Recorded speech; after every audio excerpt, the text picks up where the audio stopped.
என் நெஞ்சில் குடியிருக்கும்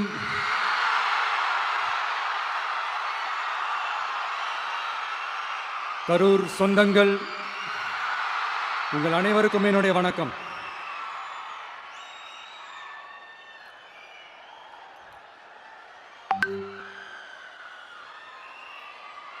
ஒரு மனுஷன் லைஃப்ல எவ்வளோ பெரிய ஒரு உயரத்துக்கு போனாலும் மனசளவில் சில வலிகள், காயங்கள் அதை மறக்க முடியாது இல்லையா? எல்லார் லைஃப்லையும் அப்படி தான், நமக்கும் அப்படி தான். நிறையா வலிகள், காயங்கள் எல்லாத்தையும் தாண்டி தான் வந்திருக்கிறோம். ஆனால் எல்லாத்தையும் விட ரொம்ப ஜாஸ்தியான அந்த வலியும் அந்த காயமும் எனக்கு அந்த கரூர் சம்பவம் தான். மக்களை சந்திக்கணும், மக்கள் பிரச்சனைகளை எடுத்து பேசணும். அதுக்காக தான் அந்த மக்கள் சந்திப்பு பயணத்தை தொடங்கி திருச்சி, அரியலூர், நாகப்பட்டினம், திருவாரூர், நாமக்கல், கரூர் அப்படின்னு சொல்லிட்டு போயிட்டு இருந்தோம். அரியலூரில் அந்த மீட்டிங் முடிச்சுட்டு பெரம்பலூர் போகிறதுக்கு முன்னாடி அந்த பெரம்பலூர் போலீஸ் எங்களை அலர்ட் பண்ணாங்க. சரிங்க, கூட்டம் கொஞ்சம் ஜாஸ்தியாக இருக்குது, லேட் ஆகிடுச்சு, வராதிங்க அப்படின்ட்டு. So we had no choice. Police சொன்னால் நம்ம அதை ஒபே பண்ணி தானே ஆகணும். அதே நேரத்தில் பெரம்பலூர் மக்களோட அந்த சேஃப்டியும் மைண்டில் எடுத்துக்கிட்டு ஒரு மன வலியோடவே திரும்ப போயிட்டோம். அதுக்கப்புறம் பெரம்பலூர் தொகுதி மக்களுக்கு மன்னிப்பும் கேட்டோம். அதே மாதிரி நாமக்கல் அந்த மீட்டிங் முடிச்சுட்டு கரூர் வரும்போது அந்த கரூர் போலீஸ் எங்களை அலர்ட் பண்ணியிருக்கலாம்ல.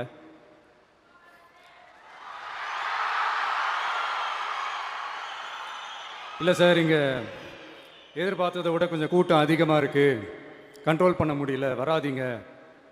அண்ட் போலீஸ் நினச்சா அவங்க அந்த மீட்டிங்கே கேன்சல் பண்ணலாம். ஏதோ தப்பாக இருக்குது, ஏதோ தப்பாக தோணுது அப்படின்னு நினச்சிட்டாலே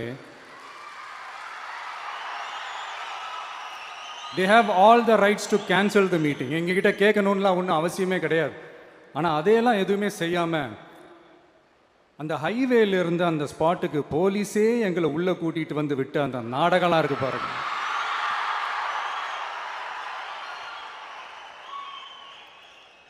நம்பிட்டேங்க, முழுசாக நம்பிட்டேன்.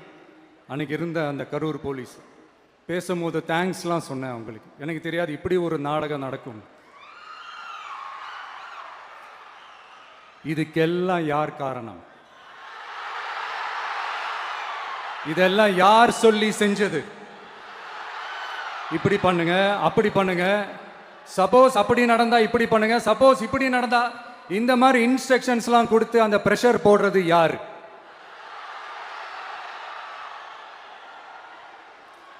அந்த சம்பவத்தில் நம்ம யாரெல்லாம் இழந்திருக்கோம் தெரியுமா?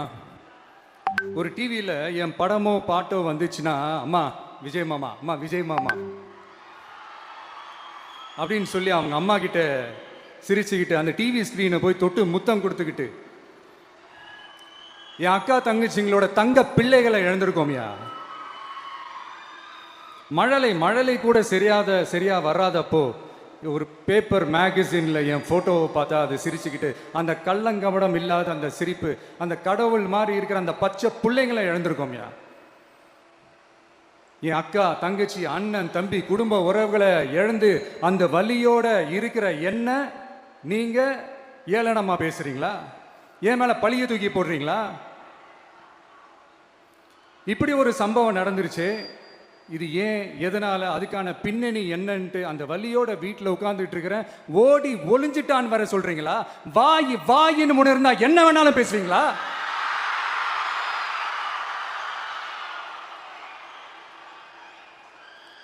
மக்களே, நான் உங்களையே கேட்குறேன், அன்னைக்கு அத்தனை க்ரௌடு இருந்துச்சு, அந்த க்ரௌடுக்கு தகுந்த மாதிரி போலீஸ் பாதுகாப்பு கொடுத்தாங்களா?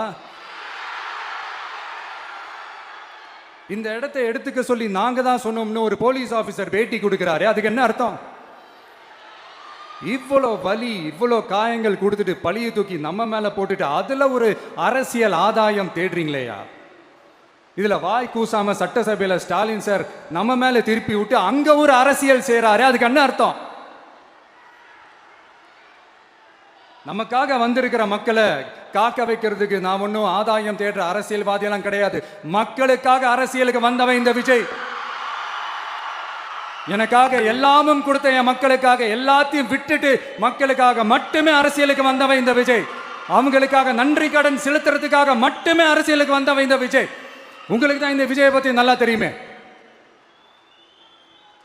ஆனா நம்ம எல்லாருக்குமே இத்தனை வலிகள் காயங்கள் கொடுத்தவங்களுக்கு இந்த 2026 தேர்தலில் தக்க பதிலடி கொடுத்துட்டீங்க. ஆனா அது மட்டுமே பத்தாது மக்களே, அது மட்டுமே பத்தாது. காலகாலத்துக்கும் எழுந்திருக்கவே முடியாத அளவுக்கு நிரந்தரமான ஒரு பதிலடியை நீங்க கொடுத்துக்கிட்டே இருக்கணும்.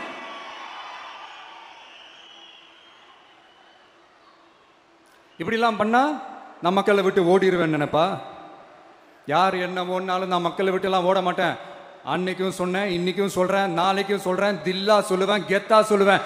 பணமா ஜனமா அப்படின்னு கேட்டா என் ஜனம் தான்டா எனக்கு முக்கியம்.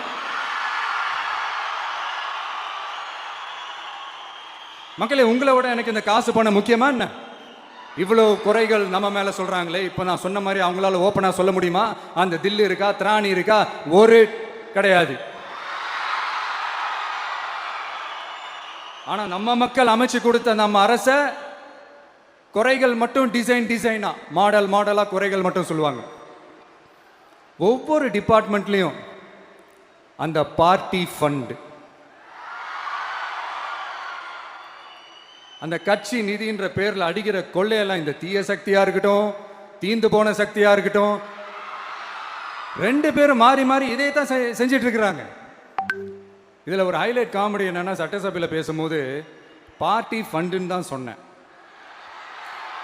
அது எந்த பார்ட்டி, என்ன ஃபண்டு, யாரு, என்ன பேரு எதுவுமே சொல்ல. பார்ட்டி ஃபண்டுன்னு சொன்னவனை எடுத்தாங்க பாருங்க ஒரு ஓட்டம். எனக்கே ஃபர்ஸ்ட் புரியல, ஏன்பா ஓடுறாங்க? அப்படி என்ன நம்ம இப்போ சொல்லிவிட்டோம்? அதான் அந்த குற்றமுள்ள நெஞ்சுக்கு தான் குறுகுறேங்கும். இது எப்படி இருக்கு தெரியுமா? எங்க அப்பா பீரோக்குள்ள இல்லை, எங்க அப்பா பீரோக்குள்ள இல்லை அப்படின்னு சொல்ற மாதிரி. ஐயோ, ஏன் கேட்குறீங்க? இவங்களோட செம்ம கூத்தா இருக்குங்க, செம்ம ஃபன்னா இருக்கு. சென்னையில் ஒரு பாலம் கட்டுறதுக்காக நார்மலாக ஆகிற செலவை விட அதிக செலவில், கிட்டத்தட்ட டபுள் மடங்கு செலவில் ஒரு டெண்டர் ஒன்று விட்டுருக்குறாங்க. அதையெல்லாம் தோண்டி எடுத்து அதெல்லாம் இப்போது கண்டுபிடிச்சி கேன்சல் பண்ணியிருக்கிறோம். இன்னும் எத்தனை கோடி ஊழல், எத்தனை லட்சம் கூடல் தோண்ட வருமோ எங்களுக்கே தெரில. ஒவ்வொரு முகமுடியாக கிழியுது. ஐயோ, இந்த விஜய் ஒவ்வொரு கதையாக எடுத்து வெளியில் விட்டுருவான் போலேன்ட்டு திரும்புகிற பக்கம்லாம் கதறல் கதறல் கதறல், காதலேருந்து ரத்தம் வராத குறை. ஆமாம், இப்படி ஊழல்லே ஊறி போனவங்க இப்படி தான் இருப்பாங்க. இந்த 50-55 நாட்களில் அங்கே செஞ்ச சில விஷயங்கள்லாம் சட்டசபையிலே எடுத்து சொன்னேன். பட் இங்கே ஒரு சில விஷயங்கள் சொல்லணும்னு நினைக்கிறேன். இந்த மின்சாரத்துறையில் இதுக்கு முன்னாடி போட முடியாமல் இருந்த அந்த பதவி உயர்வை இப்போ தான் எங்களால் போட முடிஞ்சுது. அதுக்காக ஒரு அக்கா அழுதுகிட்டே ஒரு நன்றி சொன்னாங்களே, அதெல்லாம் அவங்க கண்ணில் படாது அந்த வீடியோலாம், குறை சொல்கிறவங்களுக்கு. அடுத்து லஞ்சம்லாம் ஒழிக்க முடியாது, ஊழல்லாம் ஒழிக்க முடியாது, அதெல்லாம் பிளட்டிலேயே ஊறி போய் இருக்கு அப்படின்னு சொன்னவங்க போய் ஒவ்வொரு கவர்மெண்ட் ஆஃபீஸா பாருங்க. ஒரு பைசா லஞ்சம் இல்லை, ஒரு பைசா ஊழல் இல்லை, வேலையெல்லாம் சும்மா டக்கு டக்கு டக்குன்னு நடக்குது. ஒரு பெரியவர் ஒருத்தர் சொல்றாரு, தம்பி வேலையெல்லாம் நடக்குது, ஆனா அதையும் தாண்டி எங்களுக்கு மரியாதை கொடுக்குறாங்க தம்பி, உட்கார வச்சுலாம் பேசுறாங்க.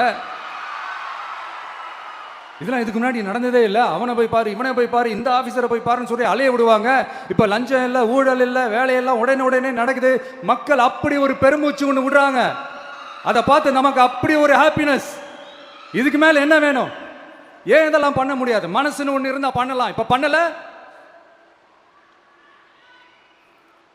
அதே மாதிரி இந்த L&T நிறுவனத்தோட 18,600 crore 3 திட்டங்கள் அந்த ஒப்பந்தம், அந்த கையெழுத்து போட்டிருக்கிறோம்.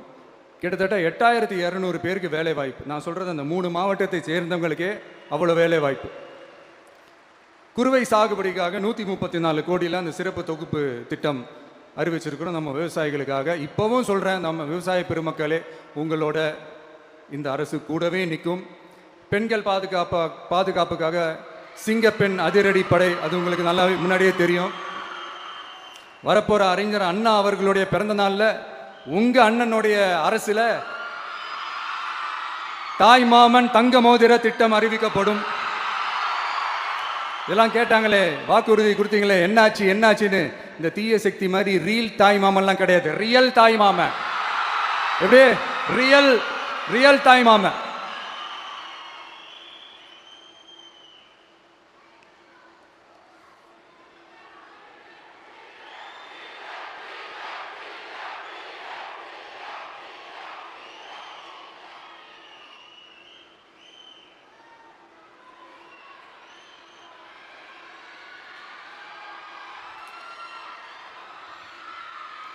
இந்த தீய சக்தியை பற்றி, அவங்க நிர்வாகத்தை பற்றி ஒரு வெள்ளை அறிக்கையை ஒன்று வெளியிட்டோம்ல, அது ஷார்ட் அண்ட் ஸ்வீட்டாக சொல்லணுன்னா, ஒரு ஓட்டை பாத்திரத்துக்குள்ளே தண்ணி ஊற்றிக்கிட்டே இருந்திருக்கிறாங்க. பாத்திரம் எம்டியாகவே இருந்திருக்கு, ஆனால் ஊற்றின தண்ணி தான் எங்கே போச்சுன்னு தெரில. கடவுளுக்கு தான் வெளிச்சம். அது மாதிரி இப்போ நம்ம சொன்னதெல்லாம் சும்மா ஒரு சாம்பிள் தான். இன்னும் வரப்போகிற நாட்களில் உங்கள் அரசனுடைய அந்த விஸ்வரூபத்தை நீங்கள் பார்ப்பீங்க. அடுத்து வாயத் தொடங்க சிஎம். அடாடா, உங்கள் சிஎம் நெஞ்சிலேயே குத்திட்டு வந்தீங்க பாருங்க, அதெல்லாம் வேற லெவல். பேசுங்க பேசுங்கன்றீங்க, பேசுனா எந்திரிச்சு ஓடிடுறீங்க. இனிமேல் பேச ஆரம்பிக்கிறதுக்கு முன்னாடி என்ன பண்ணணும் அப்படின்னா, ஒரு நண்பர் ஒருத்தர் சொன்னார், மாண்புமிகு பேரவைத் தலைவர் அவர்களே எல்லா டோரையும் இழுத்து லாக் பண்ணுங்க அப்படின்னு சொல்லிட்டு தான் பேச ஆரம்பிக்கணும் போல் இருக்கு. ஏன்னா பேசிருக்கும் போது எந்திரிச்சு ஓடிடுறாங்க. 5 நிமிஷம் பேசினதுக்கே குளத்தூர்ல கொத்து பரோட்டா போட்டாங்க. இதுக்கு மேலே பேசினா மொத்தமாக முடிஞ்சிடும், பார்த்துக்கங்க. நாம் அரசியல் பேசினா விஜயெல்லாம் அரசியல் பேசலாமா அப்படிங்கிறது. சரிப்பா, நமக்கு எதுக்கு வம்பு, நம்ம பாட்டுக்கு நம்ம வேலையை பார்ப்போம், எதுக்கு அவங்கள பற்றி பேசிக்கிட்டு அப்படின்னு இருந்தா விஜய்க்கு அரசியலே பேச தெரில அப்படிங்கிறது. இப்படியே மாறி மாறி மேகதாது அணையை பற்றி என்ன தெரியும், விஜய் அதை பற்றி பேசலை. இப்படி நம்ம அரசியலுக்கு வந்ததுலேருந்தே ஒரு கூட்டம் குறை மேலே குறையா சொல்லிக்கிட்டு, பாட்டுக்கு பாட்டு கச்சேரி எங்களுக்கும் பண்ண தெரியும், பண்ணலாமா? இந்த மேகதாது அணை சம்பந்தமான அந்த வழக்கில் தமிழ்நாட்டோட பெட்டிஷனை சுப்ரீம் கோர்ட் எப்போ ரிஜெக்ட் பண்ணுச்சு? அப்போ யார் ஆட்சியில் இருந்தா? ஏன் ஒழுங்காக வாதாடல? நீங்கள் ஒழுங்காக வாதாடி இருந்தீங்கன்னா அதை ரிஜெக்ட் பண்ணியிருக்க மாட்டாங்கல்ல. ஏன் ஸ்டாலின் சார் வேணும்னே விட்டுட்டாரா? ஏன் இப்படிலாம் கேள்வி கேட்கலாமா? இப்படிலாம் கேள்வி கேட்டால் தான் மேகதாது அணை பற்றி பேசுனதா அர்த்தமா? ஏன் அந்த ஸ்டேட்டு சிஎம் பேசுகிறாரு, நீங்கள் ஏன் பேசலை அப்படின்னா, நம்ம ஸ்டேட்டோட உரிமையை எங்கே நிலைநிறுத்தணுமோ அதுக்காக வேலை பார்க்குறது மட்டும்தான் முக்கியம். சும்மா சவால் விட்டுக்கிட்டு சீண்டிப்பார், நான் யார் தெரியுமா, தொட்டுப்பார், இப்படிலாம் பேசிக்கிட்டு இருந்தால் வேலைக்காகாது.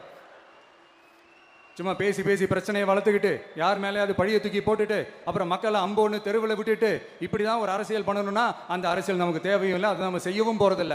Talk less work more mode தான், அதுதான் நம்ம பாலிசியே. அதனால தான் சட்டசபையில் அந்த அரசினர் தீர்மானம்னு சொல்லி ஒன்று கொண்டு வந்தோம். அது எப்படி டு டேக் இட் ஃபார்வர்ட், எப்படி கொண்டு போகணுமோ அதை சரியாக செய்வோம். சென்ட்ரல் கவர்மெண்ட்லேருந்து அந்த டீலிமிட்டேஷனை திரும்ப கொண்டு வர போகிறதா ஒரு பேச்சு ஒன்று அடிப்படுது. யார் என்ன டீலிமிட்டேஷன் கொண்டு வந்தாலும் தமிழ்நாடு அது ஒத்துக்காது. நமக்கான இடத்தை யாரும் பறிக்கவும் முடியாது, அது பறிக்கவும் விட மாட்டோம். இப்படி நாம் இருக்கும்போது இந்த தீய சக்தி திமுக எங்கே போய் நிற்குது, யார் கதவை தட்டிக்கிட்டு நிற்குது, அது உங்களுக்கே நல்லா தெரியும். மக்களே, இந்த தீய சக்தியும் தீந்து போன சக்தியும் வேறலாம் இல்லை, கூட்டு கலவாணிங்க. சொல்ல முடியுமா அவங்களால? எங்களுக்குள்ள ஒட்டும் இல்லை, உறவும் இல்லை, அறிவிக்க முடியுமா, நிரூபிக்க முடியுமா? இந்த வரப்போற இடைத்தேர்தலில் அதை நிரூபிச்சு காட்டுங்க, அப்புறமா பேசுங்க. மக்களை, என் மனசை விட்டு கரூர் எப்பவும் நீங்கவே நீங்காது. நமக்கு ஏற்பட்ட வேதனையான சம்பவத்தை, நமக்கு எதிராக நடந்த சதிய சூழ்ச்சிய இனி வர்ற ஜென்ரேஷனும் அவங்களுக்கு தெரியப்படுத்தணும்ல. அதுக்காகவே இனி ஒரு அரசியல் சதிய, அரசியல் சூழ்ச்சிய யாரும் யோசிக்கவே கூடாதுன்றதுக்காகவே கரூர்ல ஒரு நினைவு சின்னத்தை நம்ம டிவிகே சார்பா அமைக்கப்படும் அப்படின்றத அறிவிக்கிறோம். அப்புறம் கரூர்ல இருந்து ஒட்டுமொத்த தமிழ்நாட்டு மக்களுக்கும் சொல்றேன், உங்க டிவிகே அரசு உங்களுக்காகத்தான் உழைக்கும். அடிப்படை வசதிகளை முதல்ல நிறைவேற்றணும். ஒரு பக்கம் நிதி நிலைமையை சரி செஞ்சுக்கிட்டே, இன்னொரு பக்கம் அப்படியே நாம சொன்னதில் ப்ரையாரிட்டி பார்த்து ஒவ்வொன்றா படிப்படியாக நிறைவேற்ற ட்ரை பண்ணுவோம். இது எப்பவும் உங்களுக்கான அரசாக தான் இருக்கும்.